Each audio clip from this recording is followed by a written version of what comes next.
नमस्कार। जी हाँ दोस्तों, आज की वीडियो में हम बात करेंगे सुपरस्टार प्रमोद प्रेम यादव जी के आने वाले गाने के बारे में। तो गैस कौन होगा गाना और कौन सा गाना आने वाला है आप लोग के बीच में आज जान पाएंगे इस चैनल पे। तो दोस्तों बता दूं, प्रमोद प्रेम यादव जी का आज सुबह में एक गाना आया तीसरी से, आप लोगों ने सुना होगा, वीडियो फॉर्मेट में रिलीज़ हुआ है। गाना काफ़ी लाजवाब का, अगर नहीं सुने हैं तो जाकर सुन लीजिए। फाइनली आप लोग को बता दूँ, प्रमोद प्रेम एंटरटेनमेंट से और 369 एंटरटेनमेंट से दो गाने को आज शूट कंप्लीट कर लेगा। फाइनली ये गाना कल से परसों तक में आप लोग के बीच में देखने को मिलेगा। जी हाँ दोस्तों, नया भोजपुरी के लिए भी एक गाने को रिकॉर्डिंग कंप्लीट कर लिया गया है, उसका वीडियो आना बाकी है।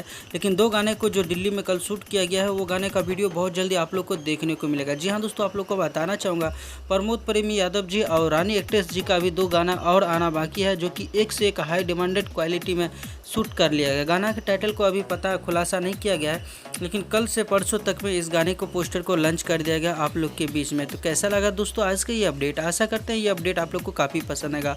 और प्रमोद प्रेम यादव जी के सच्चे वाले फैन होंगे तो इस वीडियो को एक लाइक और चैनल को सब्सक्राइब करके बेल आइकन दबा दीजिए। मिलते हैं नए वीडियो के साथ, तब तक के लिए bye bye, take care, love you all.